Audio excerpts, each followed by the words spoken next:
الله وبركاته. الحمد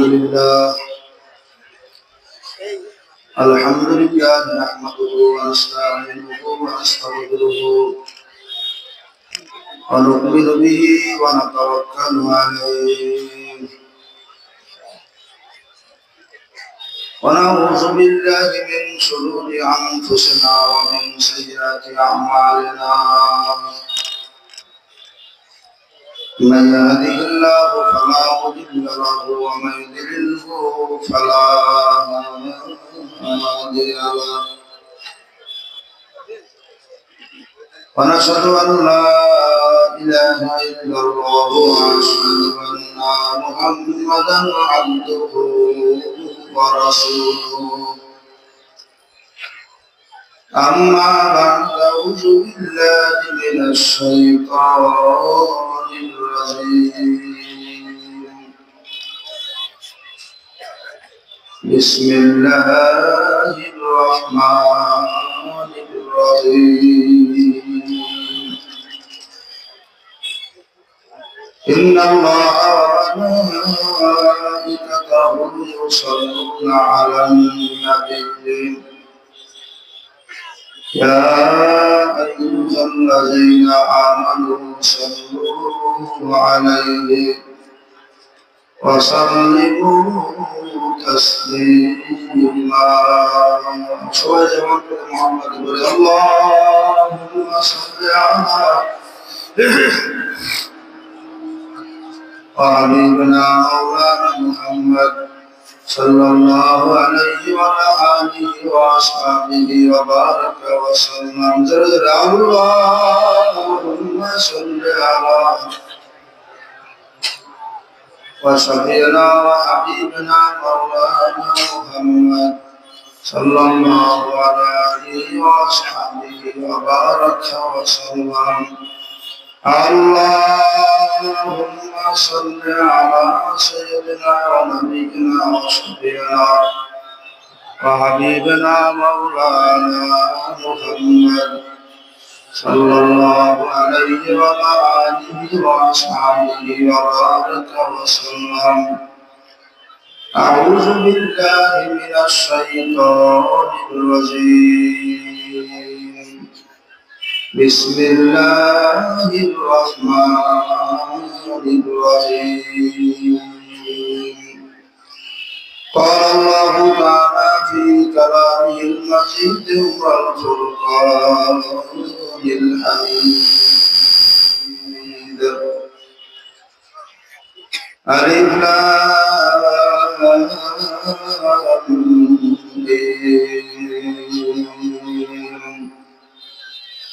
ذلك الكتاب لا ريب فيه هدى للمتقين. قال النبي صلى الله عليه وسلم لا يؤمن أحدكم حتى أكون أحب إليه من والده وولده والناس أجمعين. وفي حديث الشريف قال النبي صلى الله عليه وسلم أفضل الذكر لا إله إلا الله وأفضل الشكر الحمد لله. صدق الله العظيم وصدق رسول النبي الكريم ونحن على ذلك من الشاهدين والشاكرين. ربنا تقبل منا إنك أنت السميع العليم وتب علينا إنك أنت التواب الرحيم والحمد لله رب العالمين. দ্বীপ জেলা ভোলার অন্তর্গত ভোলা দক্ষিণ জেলা বাংলাদেশ সমুদায় 3টি দিনকে সংগঠনের উদ্যোগে আয়োজিত সরফেশন কেন্দ্রীয় ঈদগাহ ময়দানে একদিন ব্যাপী ওয়াজমাহফিল হালকা জেকেরের সম্মানিত সভাপতি আমাদের মাঝে সাহেব নামাজের পরে বয়ান করবেন আমাদের সাহেব ও মুর্শিদ আমাদের কলিজার টুকরা প্রাণের মানুষ বিশিষ্ট আলেম দ্বীন ওস্তাদুল আসাতিজা আলহাজ সৈয়দ মাওলানা মুফতি সৈয়দ মোহাম্মদ ফয়জুল করিম সাহেবের সম্মানে উপস্থিত চন্দ্রশন সহ দক্ষিণ জেলার বিভিন্ন মসজিদের ইমাম, মাদ্রাসা শিক্ষক, মর্দে মোজাহিদ মুসলমান ভাইরা, পর্দার অন্তরালের সম্মানিত মা-বোনেরা, ব্যবসায়ী ভাইরা, আমার সঙ্গে উপবিষ্ট দিন প্রেমিক, ইসলাম প্রেমিক, কোরআন প্রেমিক, বিশেষ করে আল্লাহর কুতুব ফজলুল করিম রহমাতুল্লাহ রুহানি সন্তান, যাদেরকে আল্লাহর কুতুব ফালা বলে ডাকতেন, আল্লাহ পাকের দরবারে শুকরিয়া আদায় করি। দিনের ক্লান্তি লগ্নে আল্লাহ পাক আপনাকে আমাকে সুস্থ করে হায়াতে বরকত দিয়ে দুপুরের পর থেকে তিনি সংগঠনের বিশাল জনসভা শেষে আবার এই তিনি মাহফিলে আসার বসার তৌফিক দান করলেন। জবান করে মাওলানা কারীমের দরবারে জোরে সোরে আমরা সবাই বলি আলহামদুলিল্লাহ।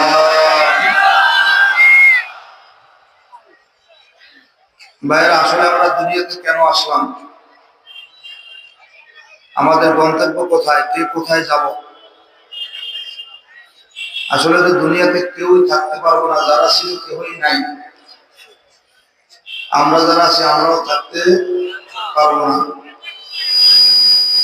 আমরা যখন ছোট ছিলাম চরমনাইতে যাইতাম, আমি 2006 সালে পর চরমনাই গেছি ছোট। আল্লাহর কুতুব ফজলুল করিমের জবানে বারবার শুনতাম, বাবা তরিকা থাকবে, সংগঠন থাকবে, মসজিদ মাদ্রাসা থাকবে, পীর মুরিদি থাকবে, আমি থাকবো না। আমরা ওই সময় আফসোস করতাম যে আসলে হুজুরি কোথায় যায়। এখন দেখি সবই আছে, হাজার গুণ বাড়ছে। আল্লাহর কুতুব আজকে আমাদের মাঝে নাই। আজকে দেখেন সর্বস্ব ঈদগাহ ময়দান সেই সর্বনাই ময়দান। আপনারা যারা আমার দিকে ফিরে আছেন তারা তো পিছনে দেখেন না, আমরা তো সামনে দেখি। আসলে মানুষ যখন এত দিন প্রেমিক, ইসলাম প্রেমিক, এ দ্বারা বোঝা যায় এমন একটা সময় আসবে যেই সময় সারা দুনিয়া মুসলমান শাসন করবে। যেমন তার নমুনা আফগানিস্তান, সেখানে পাগড়িওয়ালাদের দখলে যারা গাছের মধ্যে ছিল, পাতা খাইত, জঙ্গলায় ঘুমাইত, আজকে তারা জমিন শাসন করতেছে। আজকে সারা দুনিয়ার অবস্থা দেখলে মনে হয় যেন এই জমিন কোরআনের জমিন, ইসলামের জমিন, আল্লাহওয়ালাদের জমিন। কথা বলে ঠিক লাগে? ভাইরা, বয়ান আমাদের সাহেব করবেন তো আসলে সর্বশেষের মানুষ আমার প্রাণের মানুষ। এই জন্য শত ব্যস্ততার মধ্যে আমাদেরকে ডাকে, আমরাও সময় দেখেন অনেক আলামাই প্রাণ, বিশেষ করে বাংলাদেশ মোজাহিদ কমিটি, ইসলাম আন্দোলন, ছাত্র আন্দোলন, যুব আন্দোলন, শ্রমিক আন্দোলন, শিক্ষক ফোরাম, ওলামা মাশায়েখ, আইনগত পরিষদ, কোরআন শিক্ষা বোর্ড, অনেক মিশন আমাদের সাহেব দেয়। এর মধ্যে ভোলার দক্ষিণে হিসাব নিলে হাজার হাজার ওলামায়ে কেরাম আছে। অনেকে বলে সরমনে আলেম নেই। আরে কপাল করে আমার বলে আলেম আছে, তোমার কোথায় লোক নাই। কথা মনে বলছে আগে অনেকেই বলতে, এখনো যারা মূর্খ বলে সরমনে আলেম নেই, ওরা মূর্খ বোঝাও। তোমাকে হাজার আলেম আর আমাদের মুক্তি ভয়জন করি, তোমাদের কোটি মানুষের আমাদের বড় আল্লাহর কুতুব ফজলুল করিম, তোমাদের শত ব্যক্তি স্তরে ব্যক্তি বলবে আমাদের সাহেব বসে রেজাল্ট করিম, কোনদিন সমান হয় না। এই মূর্খতামি বন্ধ করো। এখন বাংলার জমিনে জরিপ করলে 100 মধ্যে 90 জন হকের ওলামায়ে কেরাম বিশ্বের ধর্মকে মহব্বত করে, মোল্লায়ের জন্য আন্দোলনকে মহব্বত করে। ঠিক আছে? খুশি না বেজা? এই যে বাংলাদেশের ধর্মমন্ত্রী গেছে কেরা, আমাদের সংগঠনের উপদেষ্টা, কি যিনি চরমনাইতে বক্তৃতাদের ভাষণ দিতেন, কি কথা বললেন? গণভবনে যিনি দোয়া করলেন প্রথম উদ্বোধন হইল, সবাই যাওয়ার পরে বলে আমরা শহীদদের জন্য একটু নীরবতা পালন করি। সেখানে মেহমান হিসেবে ছিলেন আমাদের আজকের প্রধান অতিথি। হুজুর বলেন নীরবতার মধ্যে কিছু নাই, আমরা সবাই কিছু সময় সূরা ইখলাস করি। সাহস করে বলার পরে ইখলাস শুরু হয়ে গেছে, তখন শেষকালে ওখানে দায়িত্বশীল যারা সেনাবাহিনী প্রধান তারা হুজুর আপনি দোয়া করেন। খুশি না বেজা? মায়েরা, দলাদলির সময় নেই। কাফের সব এক, কাফের সব কুফরে মিল্লাতুন ওয়াহিদ। কাফের সব কি আমাদের কথা বলে, কে শাসিনা, কে সরমনাই, কে তবলিগ, কে উজানি, কে বাহাদুরপুর, কে জোনপুরি, কে হাটাজারি, হক্কানি যারা আছে আমরা সব এক। আল্লাহর বিরুদ্ধে বাতিলের মোকাবেলায় সব ময়দানে নামবো, কাউকে ময়দানে জায়গা দেওয়া হবে না। আমি আমার তবলিগের ভাইদেরকে বলি, আজকে অনেকে বলবেন তবলিগ করার সরকার থেকে বিরোধী, আমরা সেই কথা এখনো ভুলি নেই। আমাদের শায়েখ বর্তমান নায়েব এক সময় বলছিলেন তবলিগ আর সরবরাহ এক গাছের দুইটা ফুল। কথা বলে ঠিক না? আজকে টঙ্গীর ইস্তেমা আমাদের হাজার হাজার সাথী ভাইয়েরা যায়, টঙ্গী ইস্তেমায় যারা যায় হাজার হাজার সাধারণ মানুষ সর্বরে মাহফিলে যায়। কাজী বিবেক বলতে আমাদের মাঝে কিছু নাই। আমরা আল্লাহকে চাই, রাসূলকে চাই, আমরা আল্লাহর বান্দা, নবীর উম্মত, মানব নবীর সুন্নাত। কিয়ামতের ময়দানে আল্লাহ পাক আমাদেরকে খুশি হইয়া বিনা হিসাবে দিয়ে দেবে জান্নাত। কি রাজি আছেন ভাই ইনশাআল্লাহ? কারা কারা রাজি? নারে তাকবীর। ভাই আমি আপনাদের একটা বিষয় বলতে চাইছি, আসলে আমরা দুনিয়ায় কেউ থাকতে কি বলে থাকা যাবে? 100 বছর আগের কোন মানুষ আছে? এখন আমরা যারা আছি 100 বছর পর আওয়ামী লীগের মানুষ, বিএনপির মানুষ, জাতীয় পার্টি, হিন্দু, বৌদ্ধ, ডিসি, এসটি, বসি, এই না কেউই তো নাই। এই দেশে এমন কোন মানুষ নেই যে বঙ্গবন্ধুর ছেলে না, তিনি আসেন। এই দেশে এমন কোন লোক নাই যে ছিল রহমানের ছেলে না, তিনি আছে। এই দেশে এমন কোন মানুষ নেই যিনি সরকারের ছেলে না, আছে। আবার এমন একদিন আসবে শেখ হাসিনা থাকবে, খালেদা জিয়া থাকবে, তাহলে দুনিয়া থাকার যাবে না। এই জন্য একবার আলী রাদিয়াল্লাহু তার জামাই শ্বশুর আল্লাহর হাবিব মুহাম্মদ সাল্লাল্লাহু আলাইহি ওয়াসাল্লাম বলছেন, আলী তুমি মৃত্যুকে কেমন মনে করো? আলী রাদিয়াল্লাহু বলেন, ইয়া রাসূলুল্লাহ, ইয়া হাবিবাল্লাহ, আমি মনে করি ফজর নামাজের ওযু বানিয়েছি, নামাজও পড়ছি, এরপর আমার মনে আমি জোহরের নামাজ পড়তে পারলাম না। হাদিস শুনে গেছি, খেয়াল করেন। তাহলে আলী রাদিয়াল্লাহু কি বলছে?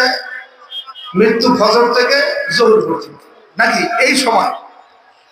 আল্লাহর হাবিব একটা ধমকের সুরে বলে, আলী মৃত্যুতে এত দূরে না, বরং তুমি ফজর নামাজের ওযু বানাইছো, নামাজ পড়তেছো, ডান দিকে সালাম ফিরাইছো, মনে হয় যেন বাম দিকে আর সালাম ফিরাইতে। আমাদের পটুয়াখালী জেলা গলাচিপা উপজেলার কলাগাছি মন আল্লাহর কত ফজলুল করিমের এক মুরিদ, উনি বাড়ির থেকে 3 কিলোমিটার হাঁটতে যেয়ে নামাজ পড়তেন, দূরে মসজিদ। ফজরের নামাজের সময় ইমাম সাহেব হুজুর আসে নাই, সবাই বলে মুরব্বি আপনি নামাজ পড়েন। বাংলায় ইমামতি করিয়ে ফজরের সময় নামাজ পড়ার 2 রাকাত শেষ, ডান দিকে সালাম ফিরে এখন আর কোনো শব্দ করে না। ডান দিকে সালাম ফিরে করে তো বামে সালাম ফিরে তেমন সময় নেই। আসসালামু আলাইকুম ওয়া রাহমাতুল্লাহ, আসসালামু আলাইকুম, কি শেষ না? অনেক অপেক্ষা হয়ে গেছে। মুসলিমের মধ্যে দ্বিধাদ্বন্দ্ব ঘটনা কি? পিছন থেকে সামনে তাকাই দেখি ইমাম সাহেব খাইতেই বসে। এক মুসলিমের সামনের দিকে যেই ধরছে, ইমাম সাহেবের আর দুনিয়াতে সালো মুসাফের বাদগাটুরি বহু দূরে ঠিকানা, সালো মুসাফের বাদগাটুরি বহু দূরে ঠিকানা, তুইয়া গে রওয়ানা কই ফিরিছে রওয়ানা। দেশের বান্দা দেশে যাবো, বিদেশ ভালো লাগে না, আসল বাড়ি মাটির নিচে গেলে তো আর আসবো না। দাদা গেল, বাবা গেল, কেউ তো ফিরে এলো না, আমিও তো সরিয়ে যাবো, আর তো দেখা হবে না। মাটির দেয়াল বাসে বিশাল কেমন জানি হবে রে, একা একা কেমনে থাকবো ওই অন্ধকার কবরে। সাইবে হারায় লইয়া কাঁধে উঠাইয়া সাইজরে, সাজাইয়া পড়াইয়া নিবে বাড়ির নামাজ করে। আত্মীয় স্বজন আসবে সবে দেখিবে আমারই লাশ, আমারই বাসন সাজাইতে কাটবে ঝোপের কাঁচাবাস। গরম পানি জাল হইবে বছরেরই লাগিয়া, রাজা বাদশাহ ধনী গরিবকে কোথায় যাইবা লাগিয়া। এখনো যে সময় আছে সবাই রে গিয়া, হাওড়ে পাগল কান্দ সবে আমার মাওলা লাগিয়া। ও সর্বজনের বাবারা, ও দুলারের ভাইরা, ও মানপুরের বাবারা, শশী ভূষণের ভাইরা, ও লালমোহনের বাবারা, দুনিয়ায় কাউকে চাই না, আমার মাওলারে চাই। দুনিয়ায় কিছু পাইবে না পাই, আমি আমার মাওলারে নিয়ে কবরে যাইতে চাই। কারা কারা রাজি করে আল্লাহ কইয়া ডাক দাও, জবানটা খুলে ডাক দাও আল্লাহ, আরো জোরে ডাক দাও আল্লাহ, এ গলা বানায় জোরে ডাক দাও আল্লাহ। ও সর্বশরীর বাবারা দেখতে যাও, ও বিভিন্ন দলীয় ভাইরা দেখতে যাও। আল্লাহ বান্দা নবীর উম্মতের আজকে কেন্দ্রীয় ময়দানে বসে বাড়ি ঘর জায়গা জমি টাকা পয়সা কিছু চায় না, চায় আমার মাওলারে। আর আমার মাওলা বলছে দুনিয়া যারা আমার তালাশ করে পাওয়ার জন্য চেষ্টা করে, তারা অবশ্যই আমার পাইয়া কালেমা দিয়ে কবরে সরিয়ে যাবে। এ ভাইরা আমার বাবারা, মাওলারে যদি পাইতে চাও, এই দুনিয়ার মধ্যে কি আমার মাওলার হুকুম মানা লাগবে কি লাগবে না? বাবা, আমার মাওলায় যতগুলা হুকুম দিয়েছে তার মধ্যে বড় হুকুম হইল পাঁচ ওয়াক্ত নামাজ। ধরে বলেন ঠিক না বেঠিক? আজকে আমাদের অনেকের মধ্যে নামাজ নাই, এজন্য আল্লাহর কুতুব শরমায় পাপ বলতে বলতে বাবা গুনাহ ছাড়ো, নেক বড় মাওলারে নিয়ে কবরে যাও। দুনিয়া সুখে থাকলেও যায়, কষ্টে থাকলেও যায়। আল্লাহ না করুক যদি কবরে যাইয়া ধরা পড়িয়ে যায়, আল্লাহ ছেলে পরিচয় দেবে না, মেয়ে পরিচয় দেবে না। বাবা, আল্লাহর কুতুব এমন কোনো বয়ান নাই করে নাই। এক সময় বয়ান করতে করতে বলতো, বাবা দুনিয়ার সব মানুষ যদি আমার কবর উপরে ফুলের মালা দেয়, আমার মাওলা যদি আমার মাফ না করে, ওই ফুলের মালা আমার কিছু আসতে যাইবে না।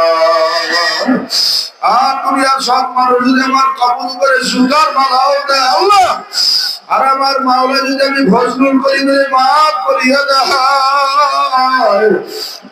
ওই জুতার মালায় আমার কোনো ক্ষতি হবে না। কাজী ভাই, আমি আপনাদের পায়া দিয়ে বললাম, এই জ্ঞানীরা বুদ্ধিমানের আল্লাহর হবে না। এই দুনিয়াতে যতটুকু সময় তোমার আমার হায়াতের মধ্যে আছে, আমার মাওলারে রাজি করার দরকার আছে না? কারা কারা রাজি করতে চাও? আল্লাহ, এই আল্লাহর নামে কি মজা আসে না? নাই? ধরে কর, সবাই মজা পান? যারা যারা পান আবার জোরে একটা ডাক, এমন জোরে একটা ডাক দেবে যে সর্বপ্রথম সরকার মধ্যে একটা কোম্পানি শুরু হয়ে যাবে। কথা বলা ঠিক না? বাড়ি ধরে মোমেনের কণ্ঠের আওয়াজ যখন কাফের বেঈমানের শরীরের মধ্যে হবে, ওদের মধ্যে কম্পন শুরু হয়ে যায়। কথা বলা ঠিক না? বাড়ি ধরে এজন্য হাদিসের মধ্যে আছে, আনাসেন ক্বালা ক্বালা রাসূলুল্লাহ সাল্লাল্লাহু আলাইহি সাল্লাম, ইন্না শাইতান ইয়াসরি মিনাল ইনসানি মাজদাতাম মুত্তাফাকুন আলাইহি। প্রত্যেকটা মানুষের শিরায় উপশিরায় রক্তে গোশতে হাড়ের মধ্যে শয়তান জঙ্গল মারে। যখন জাকিরের জিকির আওয়াজ ওর কানের মধ্যে যায়, শরীরের মধ্যে ঢোকে, তখন শয়তান আমাদের সঙ্গে থাকতে পারে না। কথা ঠিক না? বলে আজকে যদি আমরা ধনির মতো ধনী দিতে পারি, ওদের শরীরে আমার কম্পন শুনবে। এই সর্বজন কেন্দ্রীয় ময়দানের লোক সবাই হবে না, দোকান পারে কোনো হক পাবে না। এই জমিন হবে কোরআনের জমিন, এখান থেকে ইসলামের হুকুম কায়েম হবে, বাতিল ধ্বংস হবে। ঠিক না? বেটে একটা আওয়াজ দেওয়া যাবে ইনশাআল্লাহ? আসতে না জোরে? বিড়ালের মতো না বাঘের মতো? কি সাধারণ মানুষের মতো না ফজলুল করিমের মতো? কারা কারা রাজি জোরে একটা ডাক দেন আল্লাহ।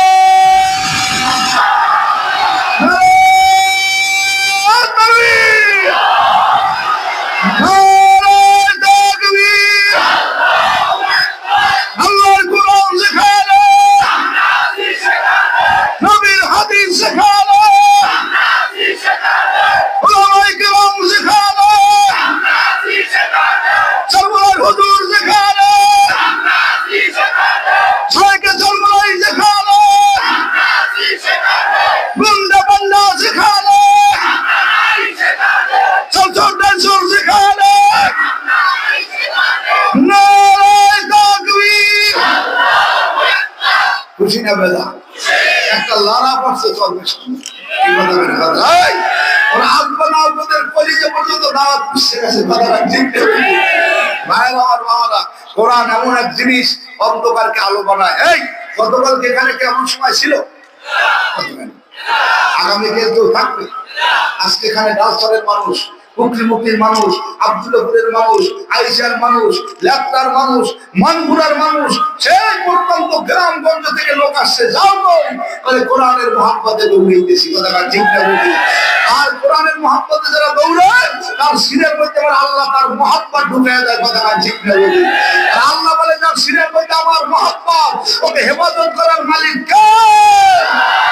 অনেকেই বলতেছিল আমাদের এই বিভিন্ন নেতা আগের সময় যে আওয়ামী লীগ সবই খাইছে ধরছে, এরপরে হুজুরে বসে সারাই বিশেষ করে সব করে আমাকে বিশেষ করে যারা দায়িত্ব ছিল অনেক সময় নাম তো দেওয়া শেষ, ডিএসপি টিএসপি মিলে আমরা মনে করি বলতে কিসে দিই আল্লাহ একটা টেনশন করতে দাও, ওয়ালা তাহিনু ওয়ালা তাহজানু ওয়া আনতুমুল আ'লাউনা ইন কুনতুম মুমিনিন। মুমিন হইয়া যখন জমিনে ঝাঁপ দেবা তোমার ভয় নাই, টেনশন নাই, তোমাকে গন্তব্যে পৌঁছে দেওয়ার মালিক কে? এ আল্লাহ আছে না নাই? ধরে কর আল্লাহ কেনা বলেন তো, না কেনা ঘটনা কি? কে আল্লাহ? খালি তো আল্লাহ মুখস্থ করেন, যা কেউ পারে না, যা কেউ এইটা যে পারে সে কে? ধরে কর যা কারো দ্বারা সম্ভব না, এইটা যার দ্বারা সম্ভব সে কে? যা কেউ জানে না, এইটা যে জানে সে কে? সেই মাওলায় অনেক সময় তার পরিচয় দিতে যে অনেক কিছু বলেন। একবার আল্লাহ পাক বলেন হুয়াল হাইয়ুল কাইয়ুম লা তাখুযুহু সিনাতুন ওয়ালা নাওম। আমি এমন আল্লাহ, আমি চিরজীবী চিরস্থায়ী, আমি এমন এক আল্লাহ, আমি এই দুনিয়া পরিচালনা করতে যাইয়া খাই না, ঘুমাই না, চিন্তা নাই, টেনশন নাই, সব সময় আমার বান্দার দিকে আমি আল্লাহ চাইয়ে থাকি। যখন বান্দা জমিনে একবার ডাক দেয় আল্লাহ,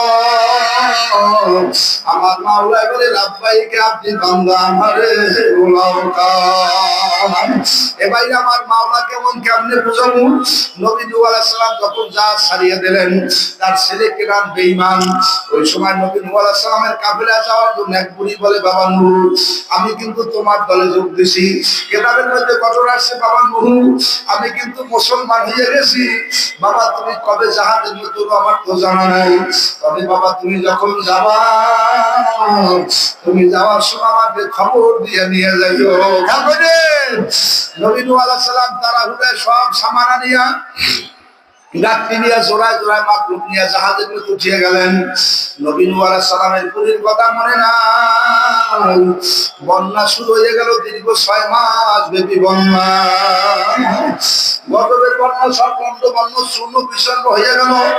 নবী নূহ আলাইহিস সালাম বন্যার শেষে আমার মাওলা বলেন নূহ এখন তুমি সর্বেশন যাও, আবার এই দিনের দাওয়াত শুরু করো। জাহাজ থেকে লোকজন নামায়, যখন মাথার পেলেন ঠিক হইলো, জ্ঞান ফেললো, নবী নূহ আলাইহিস সালাম মনে মনে বলে আর আমার তো ঘটনা মনে নাই, এই গ্রামের মধ্যে একটা পুরী তো কলেমা পড়িয়া মুসলমান হয়েছিল, আমাকে বংশে নিয়ে যাওয়ার জন্য আমি তো তাকে নিতে পারলাম না। এখন নবী ডাকতে বলে ঘটনা কি, পুরী কি আসে না নাই? নবী নূহ আলাইহিস সালাম এখন চিন্তায় পড়িয়া গেল কি করবে। তবে তার দিনের মধ্যে একটা খেয়াল যে আমার মাওলার উপরে সুবর্দ হয়, তারে কবুল করার মালিক কে? এই নবী ইউসুফ আলাইহিস সালামের জোলাইকা 7টা তালা মারছে, এক ইউসুফ জানে জানে তালা কিরকম একে জানে, স্বামী ইউসুফের কাছে ছিল। ইউসুফ করছে কি, মোবাইল করছে, কমনে ধরে কন ধরে কন মোবাইল করে আল্লাহ আটকাইছে জোলাইকা আমাকে। আল্লাহ কয় মা তানাসুল্লাহ নাসরুম মিনাল্লাহ ওয়া ফাতুন করিম ওয়া বাশিরিল মুমিনিন। ও মুমিন, যত বিপদে পড়বা আমারে ডাক দেবা, তোমারে কবুল করার মালিক কেরা? আল্লাহ কেসব তালা যত মারুক টেনশন নাই, ধৈর্য ধরো, দরজা থেকে তুমি চৌকির থেকে দরজা পর্যন্ত যাও। নবী ইউসুফ আলাইহিস সালাম যখন আল্লাহু আকবার বলে দরজা পর্যন্ত ধরে দিলেন, ওই 7টা তালা যে খুলছে সেই মাওলা এখনো আসে না, দুর্বল আসে না। আল্লাহু আকবার বলে তো সব তালা বলে কাজ করিয়ে তুল্য বিচল হয়ে গেল। নবী ইউসুফের আমার আল্লাহ বাঁচাইল। এইবার নূহ আলাইহিস সালাম বলে যে এই বুড়ি আমার মাওলার বলে চলতেছে, ওই বুড়িকে আমার মাওলা হেফাজত করবে, আমার কোনো টেনশন নাই। তবে বুড়ির বাড়িটার কথা তো আমার মনে নাই। আর ওর বাড়ি তো খাসমল দিয়ে একটু ডান দিকে। তখন নবী রওনা করিয়া বুড়িকে তালাশ করার জন্য গেলেন। কতদূর তালাশ করতে যাইয়ে দেখে বুড়ির বাড়ি কোন জায়গায় শক্ত ভাঙ্গে শূন্য বিষয় হয়ে গেছে, কিছুই নাই, সব লন্ড লন্ড হয়ে গেছে। যখন রওনা করে বুড়ির বাড়ির দিকে যাওয়া করলো, কতদূর পর্যন্ত যাইয়া নবী তাকায় দেখে চতুর্দিকে কিছু গাছ গাছলা দেখা যায়, কান্তি দেখা যায়, ঘর দেখা যায়। বাড়ির ভিতরে ঢুকিয়া নবী তাকায় দেখে বাড়ির মধ্যে ধোঁয়া দেখা যায়। নবী বাড়ির মধ্যে ঢুকিয়ে ডাকতেছে, ও বুড়ি মা,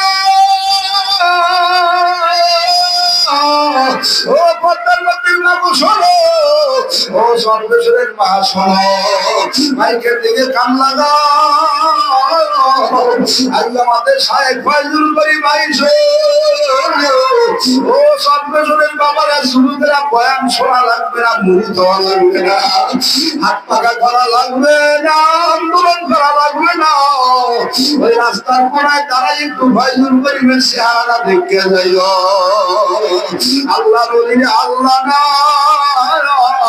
আল্লাহ সারা জুড়ানা। ওই নবীর যখন মক্কা মদিনা বানাই দিল, কাফের মুশরিকরা ঘোষণা দিয়ে দিয়েছে, হে মক্কার জমিনে পাগল আইছে, আল্লাহ যা পাথর মার, যত মানুষ পাথর মারার জন্য পাগলরা তারে যায়, রহমাতের নবীরে দেখা সব কলেমা বলিয়া মুসলমান হইয়া যায়। ও সর্বেধনের বাবারা, ও যুবকেরা, এ বাড়িওয়ালা গাড়িওয়ালা খবরের যাত্রীরা, ক্ষমতা অর্থ সম্পদ ছাড়ো, আমার মাওলায় বুঝাইছে দুনিয়ায় ক্ষমতা কারো না, সব ক্ষমতার মালিকে। এ সারা বাংলাদেশে কোনো মেয়র আছে? উপজেলা চেয়ারম্যান, জেলা পরিষদের চেয়ারম্যান, এমপি, মন্ত্রী, ইউনিয়নের চেয়ারম্যান, এমন অনেক পলাইছে, চাকরি আছে, বেতন নাই। আমার আল্লাহ দুনিয়ার মানুষের ক্ষমতা কেউ নাই, সব ক্ষমতার মালিকেরা। জোরে একটা ডাক দাও আল্লাহ। নবী নূহ আলাইহিস সালাম বাড়ির দরজার মধ্যে ঢুকে দেখে বুড়ি রান্না করতেছে। কিছু নাই, সব বন্ধ বন্ধ হয়ে গেছে, গজবের বন্যা, বিল্ডিং, বাড়ি ঘর, গাছপালা, তরুলতা সব দুর্বল হয়ে গেছে। 6 মাস ব্যাপী আল্লাহর গজবের বন্যা। নবী দরজার সামনে যাই, ও বুড়ি দৌড় দিয়ে কাটি নিয়েছে, বাবা এখন যাবো, আমি তো সব ব্যাগ বেরিয়ে ফিরছি, এখন কি নামবো, আমি তো সব গুছিয়ে রাখছি। নবী ডাক থেকে, বুড়ি না কিছু খবর পাও নাই? কয় না, আমি তো কিছুই বলতে পারি না। কয় বাতাস বাজলে কি দেখো নাই? কয় না, কিছু জানি না। মানে তা কেমন, তুমি কেমনে বাজার আজার করছো? আমি সর্বস্ব দেখছি বাজার, ঠিক আছে বাজার করছি। কলেক্টারে যেই দেখছি পানি লাগবে পানি আনছি, ব্রয়লার মুরগির দোকানে যে মুরগি লাগবে মুরগি আনছি। নবী নূহ আলাইহিস সালাম কয়, বুড়ি যায় নামাজ দাও, যায় নামাজ পড়াইছে, তুই বড় সুখের বাড়ি ভালো। নবী কান্দার কয়, বাবুদ গো, যে তোমাদের স্মরণ করে তুমি তারে ভবো না। আজ করুনি, আজ করুন, অস্কুরুনি ওয়ালা তাকফুরুন। এই বুড়ি তোমারে ভরে নাই, তুমিও বুড়িরে ভুলো না। নবী নামাজ শেষ করে বুড়ির কাছে যেই বলে, বুড়ি মা কান্দে, নবী খালি কান্দে। বুড়ি ডাক দেখা, বাবা কান্দন, আমি তোমার দলে যাবো, সব ঘুষিয়ে রাখছি। নবী কান্দার গায়ে, বুড়ি না বাতাস বন্যা সব হয়ে গেছে, আমার ছেলে কেনার তলাইয়া মারা গেছে, কিছু নাই। বুড়ি কান্দার, আল্লাহর কসম আমি কিছু জানি না। সর্বশনের বাবার এত বন্যার খবর ওই বুড়িরে জানায় নাই সে কেনা। ওরে আমার মাওলা রে,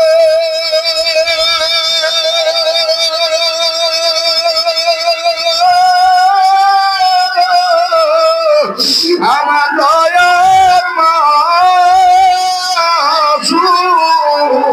রে, কোথায় গেলে পাইব বলো তোমার, একবার দেখা দাও তোমার তুমি মাওলা মাসুম হইয়া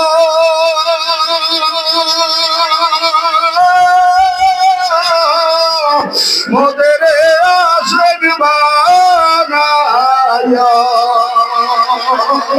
কেন বুড়ান বুড়ো তোমার পাগল সাইগামা হজরুল গো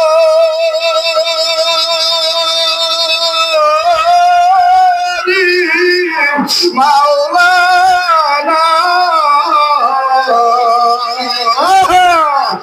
আর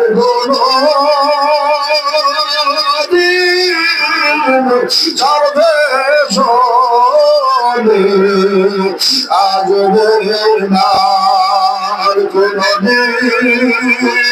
বাবা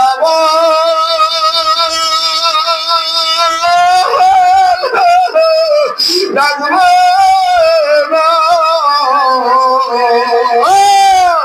আরে কোনো দেখা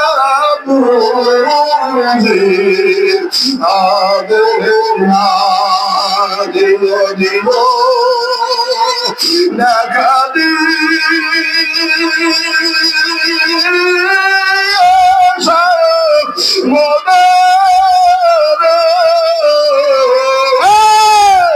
মাওলায়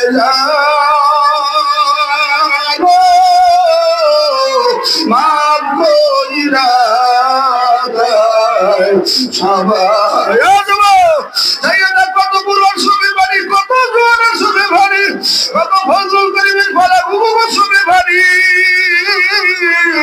কত দাঁড়িয়ে অন্য ভাই সুখী বাড়ি, কত মুজাহিদ ভাই সুখী বাড়ি। ওই বাজার যখন কবি নেই যে বাজারে আসন দিয়ে কান্দায় আল্লাহ কেহ বলো বলো আল্লাহ বাদে কেহ সুখের বাড়ি সাগের সংসার চাঁদায়া যাইতে হবে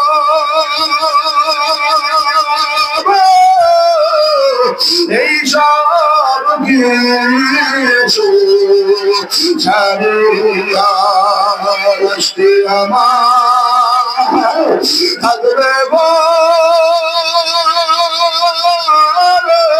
বাড়ি আঙ্গিনা তারা প্রতিবেশীরা কাঁদবে না থাকায় সামান্য গায়ে আমার মাখায়া জনমের দিবে কারায়া মাফ করিয়া দিও সবাই আমারে মাফ করিয়া দেয় যে আবরে কারা কারা রাজি ধরে আল্লাহ ঘেরা এ চুকি বাড়ি নিয়ে ধরে ডাক দাও নারে তাকবীর এ তাকবীরের বাইরে দেখে না ওই কেন্দ্রিত ময়দানে বিন্দু পরিমাণ ফাঁকা নাই এশারের পর কি হইবে আমার আল্লাহই বড় ভালো জানে। বাবা বয়ান আমি খুশি করবো না, বিদায় নেব। যাওয়ার আগে যে শায়েখেরা আসছে এরা আমাদের দ্বারে দাঁড়াই হাতে পায়ে তার আল্লাহ শুধু ফজলুল করিম সারা দেশে দেশে দিয়ে মানুষের পাও ধরিয়া ওই সর্বনার জমিনে ঘুমাইয়া রয়েছে। ওই আগামী বুধ বৃহস্পতি শুক্র ওই সর্বনার বাজার মেলবে, একটু যাওয়ার দরকার আছে না না? কারা কারা রাজি থাকবে? ওই গেল বছর ফাল্গুনের আগের বছর সিরাজগঞ্জের টলারে লোক সরছে মেহেন্দি মতো ওই আল্লাহর বান্দারা টলার দুধে প্রায় 7 জনের মতো মারা গেছে। আল্লাহ একজন আরে 9 দিন পর লাশ পাইছে। পুলিশ যারা শনাক্ত করছে ওই পুলিশের মধ্যে 4 জন মানুষ সব চরমোনার মুরিদের সংগঠনের কাম শুরু করছে। তাদের সাক্ষাৎকার নিয়ে আপনারা কেন চরমোনার মুরিদ হইলেন? এক পুলিশ বলে 9 দিন পর যে লাশটা আমরা নদীর মধ্যে ভাসমান অবস্থায় পাই না, আল্লাহর বান্দারা যখন বাসা উঠাইছি আমি সেই পুলিশ ওখানে ছিলাম। আমি তাই দেখি আল্লাহর বান্দার মাথায় কোনে টুপিটা ধরে পর্যন্ত নদীর মধ্যে ঢেউতে ভিড়াইছে। ওই যে পাতলা বাস করলি টুপিটা খোলে না। এদের সত্য সংগঠনে যে আল্লাহর অনেক দরবার আমার বলতে আর বাকি নেই, আমি মরিদ হয়ে গেছি। আর আরে বলে ভাই তুমি কেন মরিদ হইলে? বাংলায় কান্দার বলে বাংলারে 7 দিন পর ওই নদীর মধ্যে উড়াই যাও। যাই দেখি বাংলার আদুর উপরে কাবুল হবে না। আমি ঘটনা দেখে মরিদ হয়ে গেলাম। আর ব্যক্তি বলে ভাই তুমি কেন মরিদ হয়েছো? বাংলায় বলে আমি 7 দিন পর যে লাশ ধরে পাইলাম। যাইয়ে দেখি বাংলা হাতের মধ্যে তসবি নেওয়া। ওই যে তসবি বলছে আল্লাহ হাতে মনে শোনে না। আর আপনার এবার 7 দিন যে লাশটা পানির মধ্যে ছিল সে হারাই মনে মনে হুজুর নূর আর নামাজের নূর যায় না। ও ভোলার বাবারা পাও দর্শি দালাদলি সারিয়ে দেয় কার কোন সময় টাকা। একদিন খবর বাবা হাজি আলাউদ্দিন আর দুনিয়ায় নাই। একদিন খবর শুন বাবুল হাসান বুখারী আর দুনিয়ায় নাই। একদিন খবর এই যাইবে সর্বরার হুজুর আর দুনিয়ায় নাই। তখন লাগবে আমার মাওলারে না লইয়া খবরে যাব না। কারা কারা রাজি ধরে আল্লাহ বেড়া না এ মজা করে ডাক দাও আল্লাহ। এ খবরটা খুঁজে ডাক দাও আল্লাহ। হাতে করবো হাতের কাম, পায়ে করবো পায়ের কাম, আর জবানে বলবো আমার মাওলা পাকের নাম। বাবা আল্লাহর সাথে সম্পর্ক রাখার দরকার আছে না নাই? আছে না নাই? এই আল্লাহর সাথে যদি সম্পর্ক রাখতে চান আমার মাওলার যে নিয়ম কানুন হুকুমা কাম আছে এগুলো মানা লাগবে কি লাগবে না? এইগুলা বাস্তবায়ন করার জন্য বিশ্বাস চরমোনাই মিশনের মধ্যে বাংলাদেশ মুজাহিদ কমিটির দিনকাল সংগঠন বলতে গেলে একদল বাহিনী এগুলা বাস্তবায়নের চেষ্টা করে। তাদের মূল লক্ষ্য আর উদ্দেশ্য হইল আমার মাওলার কোরআন আল্লাহর জমিনে বাস্তবায়ন করা। ঠিক না বেঠিক ধরে ভাই? আমার বাবারা ভাইরা, এই কোরআনের সাথে শেষ জামানা শেষ নবীর উম্মত হিসাবে তোমার আমার থাকার দরকার আছে না? বাবা এই কিছুদিন আগে বছর 2 দিন হয় মনে হয় সর্বশেষ আগুন লাগছিল শহরে। এক লাইব্রেরির মধ্যে আগুন লাগছে, কথা কয় না বাবা। আমাদের সেই দেখাইলো লাইব্রেরিয়ান হুজুর আমাদের সব লাইব্রেরির অধিকাংশ কিতাব পুড়িয়ে গেল, বই পুড়িয়ে গেল, কিন্তু আমার মাওলার কোরআন শরীফ ছিল না, সেবারা ছিল। আমরা যাইয়ে দেখলাম একটা সেবারাও পড়ে না। বাবার আমার বাইরে কোরআনের হুকুম জমিনে বাস্তবায়ন করা লাগবে না লাগবে না? ধরে এই কোরআন হুকুমের বাস্তবায়নের জন্য রক্ত, জীবন, শ্রম, রক্ত যা দেওয়া লাগে বাস্তবায়ন করার দরকার আছে না নাই? কারা কারা রাজি ডাক দাও আল্লাহু আকবার। এই যুবকেরা এই কোরআন বাস্তবায়নের জন্য কারা কারা রাজি? তো দাঁড়াই যাও, দাঁড়াই যাও যুবকেরা, যুবকেরা দাঁড়াই যাও, দাঁড়াই যাও যুবক, যুবক নারায়ে তাকবীর। এই সর্বজনের মানুষ দেখিয়ে যাও আজ দিনকার ময়দান থেকে কর্মসূচি ঘোষণা দেবে। বসেন বসেন, যার জীবন রক্ত শ্রম সব দেবে, আল্লাহর কোরআন ছাড়বে না। কারা কারা রাজি ডাক দাও আল্লাহ। ভাইয়া আমার মাওলা তোমাকে আমার করে খুশি হয়ে গেছে, আমি মুসাফির, আমিও খুশি হয়ে গেছি। এখন যাওয়ার সময় একটা ছোট দরখাস্ত করিয়ে যায়, আমাদের বাংলাদেশ মুজাহিদ কমিটি আন্দোলন সহ সমস্ত কার্যক্রম মিশন কোরআনে কাজ চালাইতে গেলে কিছু অর্থ সম্পদের দরকার আছে না? বাবা আমরা তো গরিব, আমাকে তো চাল চুরির টাকা নাই, ডাল চুরির টাকা নাই, গম চুরির টাকা নাই, রসগোল্লা খাই না, বিধবা মাতা খাই না, চাইলের টাকা খাই না, 500 টাকা খাই না। আমরা সাধারণ মানুষ আমাদের খান ধরনের টাকা দিয়া আমাদের সংগঠন চালাই, কোরআনের আইন বাস্তবায়ন করতে চাই, ঠিক না? কি আসল সময় কা হুজুর, হাজার হাজার মানুষ বলতে গেলে এই হাজার হাজার মানুষের মধ্যে আমি শায়েখে সরকারের মহব্বতে কোরআনী হুকুম জমিনে বাস্তবায়ন করার জন্য একটা আল্লাহর বান্দা কে আসল জমিনে টপ করিয়ে দাঁড়ায় যাওয়া, হুজুর আমি 5,000 টাকা দান করব, নগদ পারলে হাতে দিয়ে দেবা, না পারলে লেখায় রাখবা, আমার সংগঠনের ভাইরা তোমার কাছে